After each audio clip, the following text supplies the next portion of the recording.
So there you go. You can hear all the different voices, right? Yeah, I could hear all 4 voices. How do you do that? Hi, I'm Matthew Lorenzon. Today I'm going to call one of the greatest violinists in the world, Ray Chen, to talk about some of the most beautiful music ever written. Hi, Ray Chen. Hi, Matthew. How's it going? I understand you've been using your time in isolation to record the music of J.S. Bach. Why Bach of all composers? Playing Bach's music, I've learned it since I was a little kid. Now, recording it, especially during the pandemic where we've got all these emotions, the frustrations, hope, nostalgia, all these different feelings, I decided as a musician, well, my job is to capture them and put them into music. If you were going to play one piece by Bach to cheer everyone up, to give everyone hope, and I'm talking about the full-strength, hospital-grade, last line of defense, antidepressant, antibiotic, what would it be? There's actually a movement that I recorded called the Preludio. Now, I think that this particular movement, it always brings a smile to my face. So actually, since I've got my violin here, would you like me to play a little bit for you? Yes, please. Now, before I begin, I want to just issue a challenge. You can't smile. If you smile, you lose. That's the challenge. And I'm going to get through as much as I can of this piece. I doubt that you'll be able to make it through even halfway of the piece before you crack up. Challenge accepted. Hit me. All right, here we go.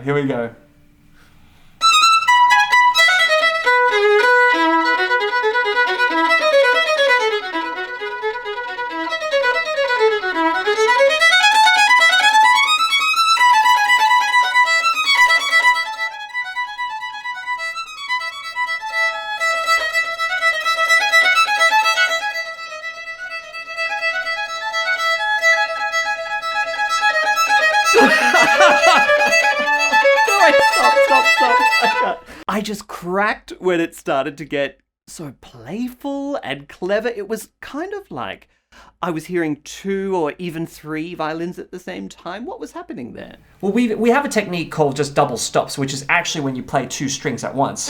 But here, in this particular passage, it was just individual strings played really fast together, where it has this weaving effect. Here is it in slow motion.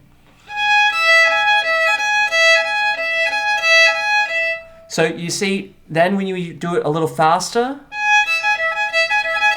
and then finally,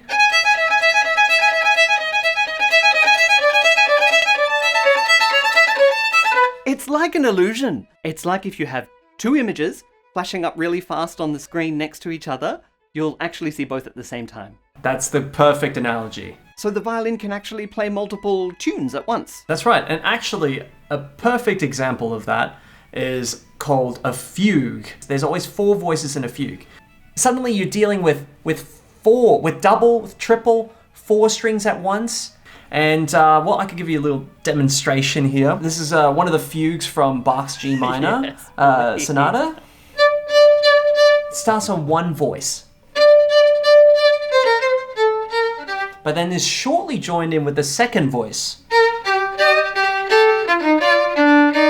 And then the 3rd voice. The 4 voices are indicated by the different strings. So he usually is pretty good about that. He'll put the highest string, the E string, as, the soprano, alto, tenor, and the bass. So, all right, I'm going to start again. Here we go. Let's see how many voices you can listen to. All right.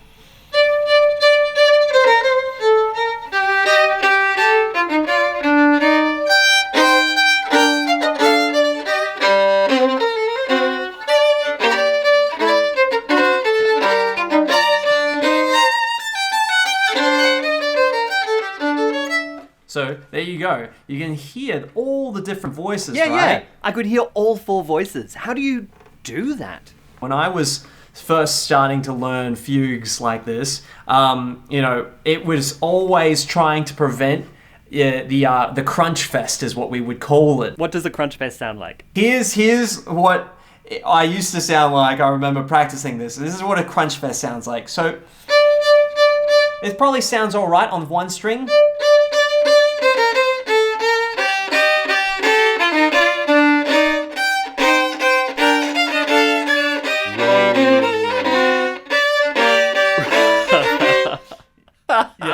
You go from that, and then suddenly you make it look so easy after, 10,000 more hours of practice? Yeah, that's right. Good, maybe even over 10,000 hours. So you've had a lot of time in isolation to practice that, clearly. What was it like recording an album? Well, actually, because here in the States we can't go anywhere, studios are certainly not open. All the orchestras have actually cancelled their seasons till next year. It's actually quite tough. It would have been impossible to record anywhere.